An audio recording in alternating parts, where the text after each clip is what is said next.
guys, today we're going to be talking about just a brief overview of how to sign in and how to navigate the Sierra website. Sierra is the back end of our team website. So just to give you a good idea, the front end, if you're a user, a buyer, or seller browsing, this is what you see. You're able to, navigate through what homes are for sale, what cities there are specifically that are featured. You can go into communities. We have a lot of information for buyers and sellers, little tabs so they could get a mortgage calculator, just a timeline of buying, financial terms glossary, etc. And then we have a contact page, a vendor list also, where they can find contractors or painters, and then the search menu, which will connect them to every single listing that's on the MLS right now, and they can be very specific with their searches. So if they want to see a master on the first floor, then it will just start telling them how many featured listings there are based on their criteria that they're advancing to. So that's the front end, and our back end is a little bit more complex, so we're going to go over it today. The site name will be wiserhomesearch.com for everybody, just because that's our website, and then you will get your own web username and password so that you can log in to your own backend. So this is what it looks like when you log in, and I'm just going to go and touch things that I feel like are important so that you understand everything and what we use and what we don't usually use. These emblems right here just take you to different websites. So Sierra Interactive's logo is that. It will just take you basically to the exact page that you are on right now. And then this fire emblem is for GGMS. It's a coaching program that we have linked to with Sierra. That's why it's on this page. They create a lot of our follow-up action plans, so there's no reason that you should ever really have to go into their account. They do just virtual trainings here, and it's a membership area, but most of the trainings that I do and we do will teach you everything instead of having to go to those videos. So just to get started, I'm going to go over the basics, but right here you have a tab that's the Leads tab. Right here you can select Leads Dashboard, which I feel like there's a lot of detail on this page, so I'm just going to show you what it is right now, and then we'll touch base with it at the end. But here's where you'll access all of your leads. Drip campaigns, those will be the email campaigns that you can put leads on, or that will be assigned to when they sign up for our website. So this is just where you can not really add new drip campaigns, but you could just view and see what current drip campaigns we have going. Right now we only have one, a new lead campaign. So when they initially sign up for our website, they'll actually be put on this campaign where they put on an email campaign. So you can see that 160 people are active on this campaign. You can find out other details about the campaign right here, like number of emails, how many days it takes for them to go through this email, who created it, which is myself, just the admin, things like that. And then if you are curious, you can view the content. So right here, this says this first email will go out 0 hours from their sign up moment. It will say their first name, just thank them for signing up, and if you can continue to scroll, you'll just see that a lot of content is here. So 1 week and 5 days later, it will say this. So it just goes through all the emails that are sent out right there. And then another one is the alerts page. So you'll be setting your buyers and sellers up on e-alerts. E-alerts are just notifications about what properties are coming on the market based on their criteria, like I showed you earlier when we are on this property search on our website. So oftentimes you'll be setting it up yourself for the clients. And this is just an overview of everybody that's put on an e-alert, everybody that's unsubscribed, active, any date range, etc. Because the only other way to access and see if they're on an e-alert is by going into the person's personal account. So Adam Schultz, you can go in and see that he's on an e-alert, but just as an overview, there are these tabs right here. So e-alerts and market updates is the same thing. Just shows you everybody who's on a market update.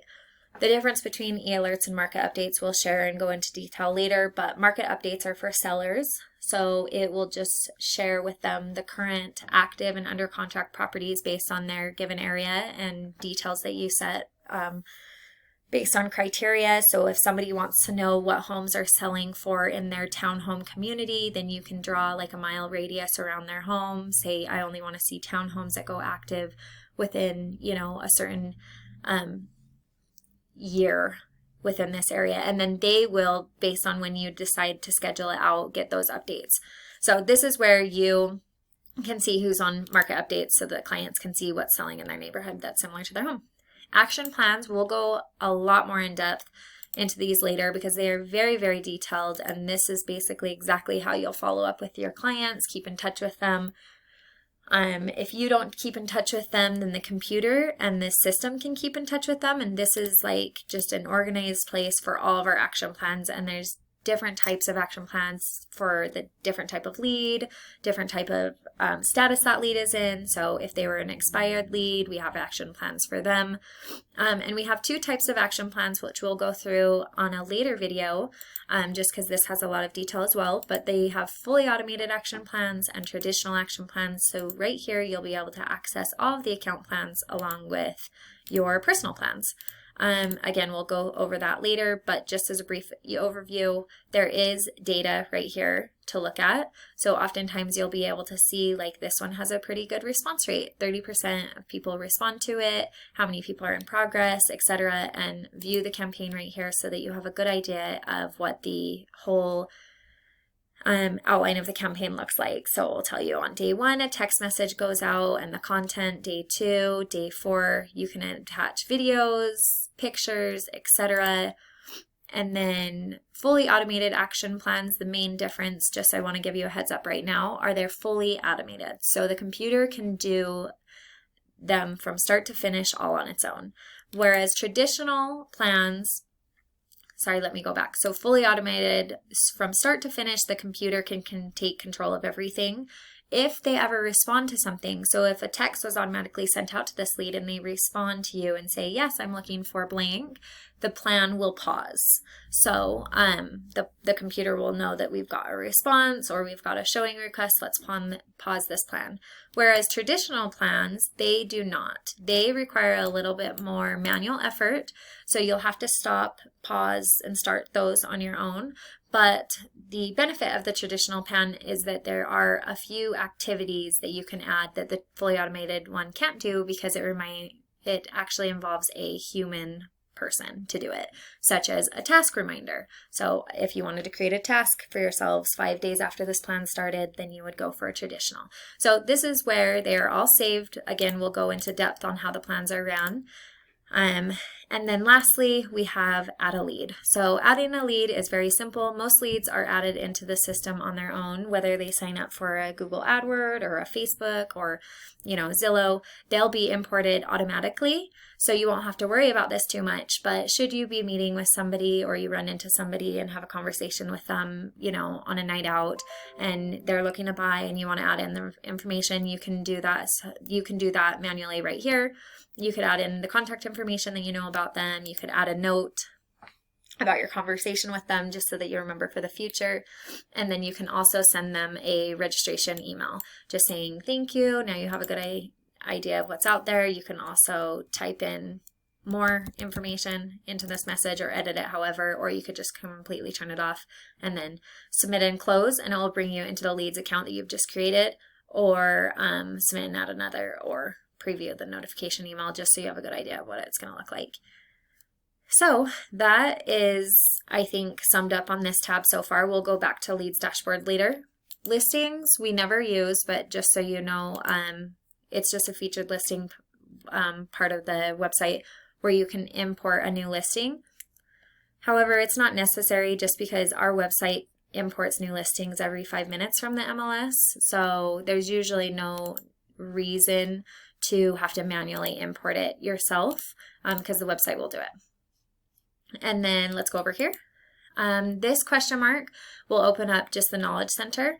So right here, if you have any more questions, which we'll actually have you look over this should you have any more questions about this brief overview that we're doing, you can access here and Sierra will teach you things that you may have questions about. So the difference is knowledge base, you can look something up. So if you forgot how to send mass text, you can go and search the topic and it will bring you to the, guide to explain exactly how to send a mass text.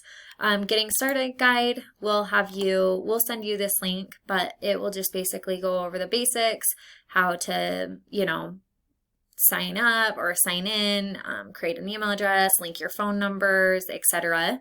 I'm going to go over it right now with you though, so there's probably no need, but just in case we send that with you too. And then live training, should you be kind of unclear about some of the things that we discussed today, they have live trainings very often. So you can just go on here and look, it says an interactive workshop for admins, just the basics is every Wednesday. So you can find a date that, you know, matches up to what your needs are for agents, and then, you know, it's talking about connecting to Dialer, and then you can log into one of their live trainings. The settings gear, you won't have to worry about these. These are just for the marketing ends on the back end. Just how to manage tracking links. So if you do go to an open house and you're having all of your buyers sign into the open house specific to the listing that you have, and then they're tracking, you know, they're signing in there, and then it's the website's tracking them to put them into your account. That's where those are managed. But again, those are all set up for you. So really you don't have to worry about those.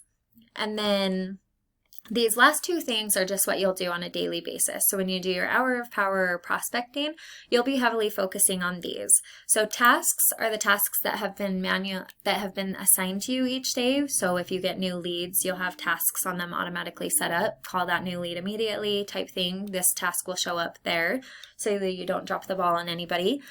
Or tasks that you've set up for yourself. So if you go to the task manager, it will show you each individual section. So you could have text tasks. So you might have assigned a task for yourself to remember to follow up with Daniel Flores today that you wanted to text them or email them, etc. So this is where you'll access all of your tasks. You can filter them or sort through them. So you could just see, you know, the manually added one, etc. I don't go into this very often. I don't sort through them very often. I just clear them out every day and complete my tasks. But you can sort them as necessary, or you can even do like a detailed view, which I don't think is very necessary because usually you'll go into the person's account anyway, but just know that it's there. And then you can also send it, because these are text tasks, you can actually send a text immediately to them from this screen and respond to them and attach an email and send their way. Or you can do other things with that task. So you could add a note immediately, mark complete, you can remove the task, edit the tasks, or just simply view the lead. Another way to view the lead though is just by clicking their first name, and then it will open it up into another tab. So that really sums up for now the task menu bar. Just where you access them, how you complete them, how you can open up the lead details. So now you have your inbox. So your inbox connects, because you can connect Sierra with your phone number and your email. Any emails that you receive through the Sierra system, or a text message through the Sierra phone line, things like that, phone calls, etc. Or if your lead were to be signed up and request information about a property, all of these inbound messages or inquiries will collect here. So they'll stay here as 11 notifications in your inbox until you work on them and archive them. So as you can see, Jorge requested a property, and it has the property details right here. On December 7th, it was a showing request. So right here, you can reply to him, or because it was a while ago and you updated the account, you can archive this. So it's taken care of, and you know that now you only have 10 things as a reminder for yourself. No new emails, but this is where they'll show up right here. Phone calls, they'll actually show up right here too, and Sierra will record your phone calls if it was like an inbound or outbound phone call, so that you can access like the details later on and play it for yourself. And then this is where the text messages will go as well. So Wendy Torres sent 2 text messages since last archived. She probably has more text messages like up above, but this is just since last archived, so that you know that 2 messages have since come in that you need to, you know, note about or write a note about or task about or anything like that. Just a little bit of the detail about the phone number and the date and the time. But again, you can archive it or view the lead or reply instantly to her.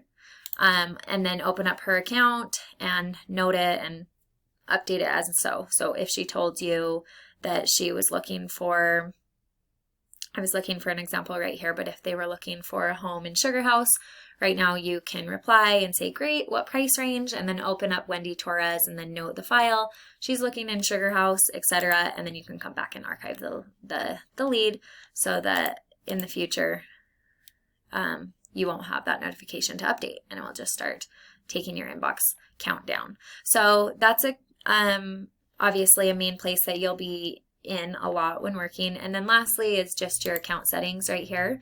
So you can edit your profile, and this is where you'll link a lot of your phone number and your email, right? These are just the basics. It's your contact information, your username, password, and then your logo on your signature.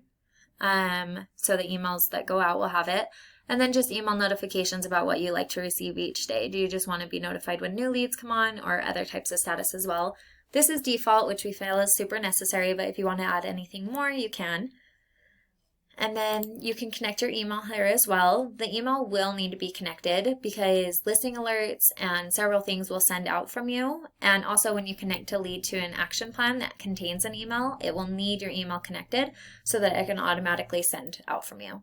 You'll fully sync it so that when you do get an email in return, it will go to your Gmail account if you have that as a provider, but it will also come into your inbox so that it's a safe way to just make sure that you don't lose that email.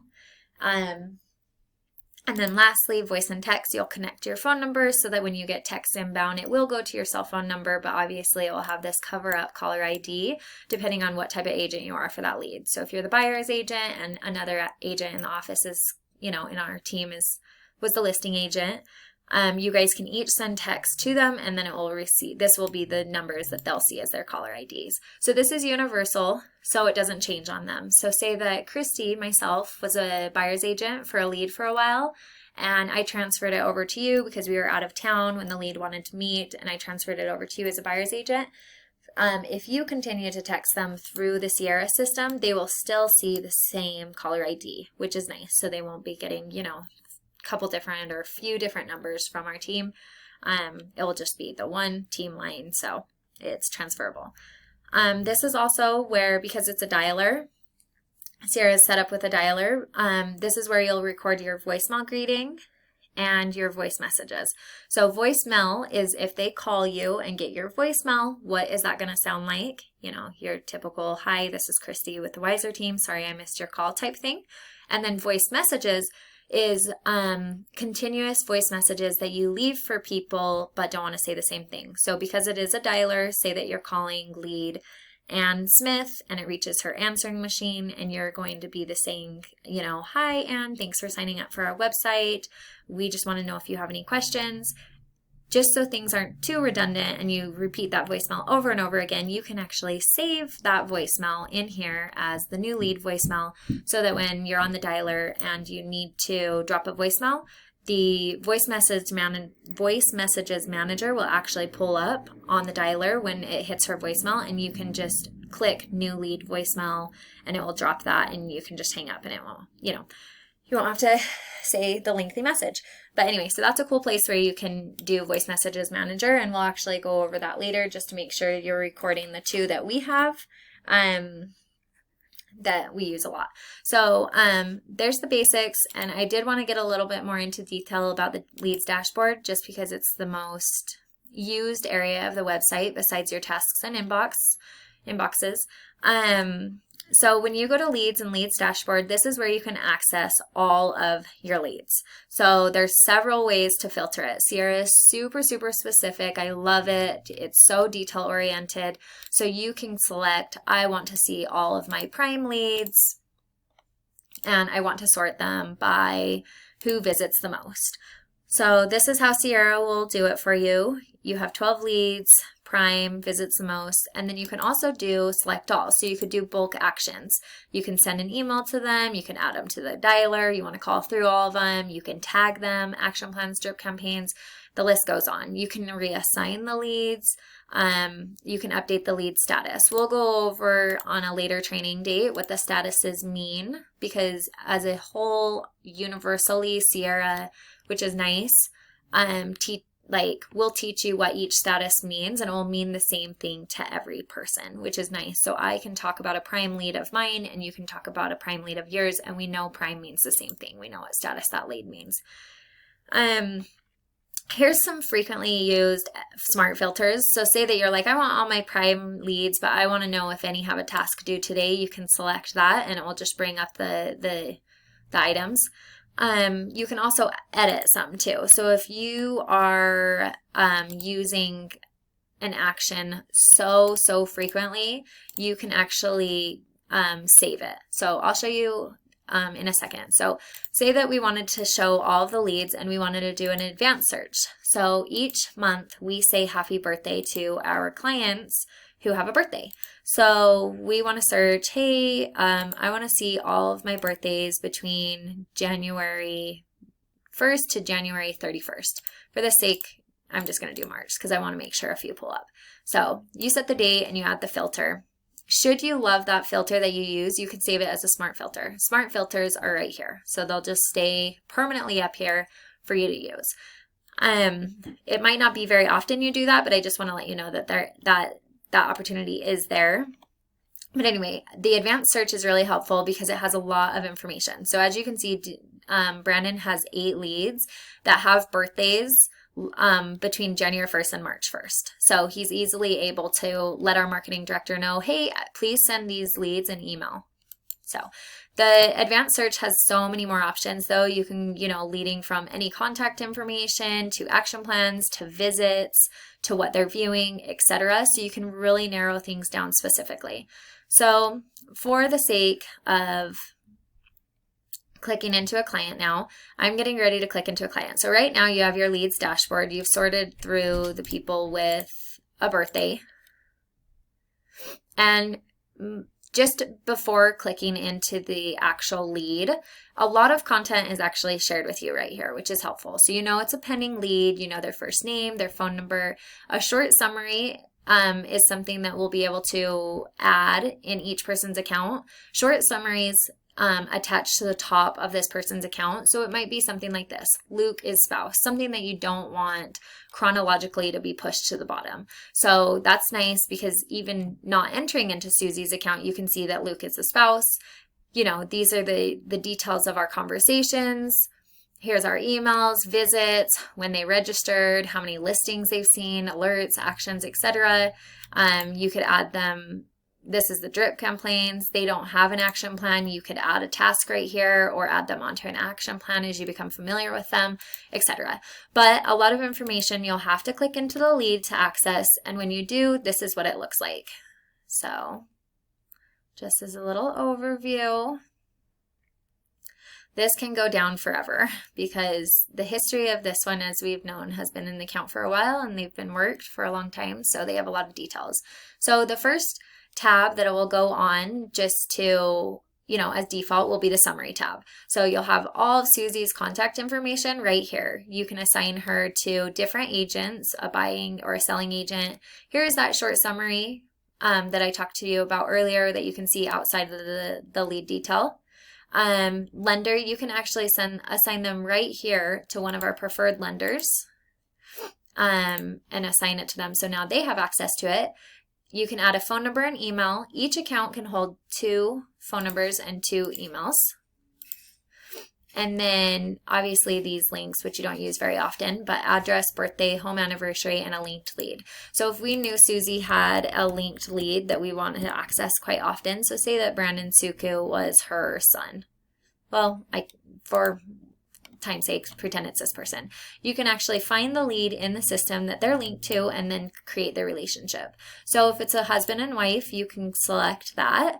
And then you can also say CC linked leads on listings alerts. So when you add this lead and you press the check mark, because you can add more than one, now I can easily access Brandon from this account.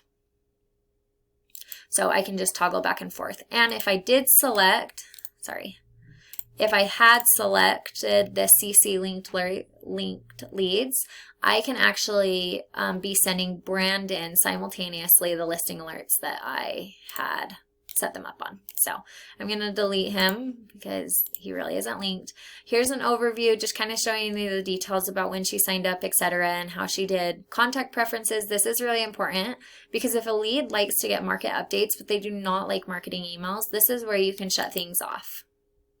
Property notification emails are just saying that if they favorited a property, this will notify them of when a status has changed or when a property goes under contract or maybe when a price changes. And then other preferences are just for your personal use. You don't use these very often, but sometimes you might want to say CC secondary email and listing alerts. If you hadn't linked the lead and it wasn't an entire new account and you put a second email right here, you'd probably want to turn on CC secondary listings. You can also blind carbon you on listings as well, just to make sure you're getting them when they're getting them, etc. And then here is how you access reaching out to them. So there's different tabs. So if you're going to write a note, you do it so right here, and then just add the note, and it would add it into this history column. Email, you can send them an email. You can CC the secondary email, etc. You can write out your content. You can text them from here, from your Sierra line. You can log a call. This will actually, if you're on the dialer, when you hang up, this will pop up, because it will want you to log the call, and you can also add the note. So if you log the call that it's a wrong number, it will change it over here. So these buttons over here, you can say, hey, this is a valid phone number. So we'll do a green check mark, whereas she did this one. So she just opted out of some of the emails. But you can change it back and let you know that it's a valid. You can create a site message, not used very often, but if next time they visit the website you wanted to stop them with a message beforehand, you could let them know. And then this is where you add tasks. So on 12/23, if I wanted to be reminded tomorrow to call her, I will just say call, and I'll add the task, and then it will pop up in my task area. So right now she already has a task for December 7th. So if you were in this account and you completed a task, you reached out to Susie like you were supposed to, you can mark it as done and then add a new task for a later date when you're supposed to follow up with her next time. Or you can press this 3 dots and you can delete it, mark it complete, or edit it right here. So what I often do is if I followed up with them and it was December 7th and I know Susie doesn't want to talk to me until after Christmas, I'll just go right here and I'll put it on the 29th and I'll update that task. And then, I have a gray task showing that it's not completed yet or not scheduled. So if I did mark it off, it would just come right here and then have a slice through or a strike through, just saying that task was completed. Before I get too much into the history, I just want to go into the right column. This is where you can add tags to the leads. Usually us as a team, we decide to have a tag for certain things. She doesn't have a market update. We follow up quarterly with our past clients, and we can see that this person's been followed up with each quarter. There's a lot of tags in here. You won't use them very often unless you're following up with them or they were a closed client and you just want to remember what they have, like what contact or details you've done with them. So tasks and activities, like I said before, if you assign a task, it will pop up right here. Data is just showing you kind of what information she often does. So what does she look at? What is price range? Things like that. So it looks like she's mostly looking in this price range, 66% of the time, etc. Action plans. This is where you'll add an action plan, which later on we'll do a training on what action plans we do for different leads and different statuses. Drip campaigns. This is so you could see that one drip campaign that we use, most common, is the new leads campaign. So it will automatically show up here because every new lead is put on one unless you manually enter it. And so this is where you can remove them, pause them, etc. And then transactions. So in this case, Brandon actually did a deal with Susie on March 5th. He closed a home for her. He sold her a home. He sold her home, and now she's trying to find a home. That's why he's working her still. But you can add your transactions. So if you've worked over and over with the same client, this is where these will be collectively stored. So you can see what they've done with you, how much they sold, etc. And then lastly is the history. So if you select all, which is a default, it will show you every type of history that's ever existed. And Susie has a lot. She has 233. But if 233 is a little bit too much for you to filter through, you can actually select one of these. So everything else, deselects, and right now we're only looking at the notes. So if you just want to see what you've done with Susie, what you've noted, etc., you can do that. Say you only want to look at the text thread, you could deselect that and select that, and you can see the 111 texts that you've had in order from her, etc. So that's a good spot for that. And then you won't use these as often, but here's different categories to go more in depth. So you can add from this screen action plans or stop them or pause them, but right here it will tell you the plan in detail. So if Susie was on a action plan that had 15 emails go out, you might see it that she's on it on the front screen, but actual in-depth detail of the dates that they'll go out, what content will go out, etc., will be on this plans page. So it will show you, hey, look, this will auto execute on November 19th. Then this one will go auto execute on 10 days later, etc. So as you can see, these were all completed, these were canceled, etc., most likely because he talked to her.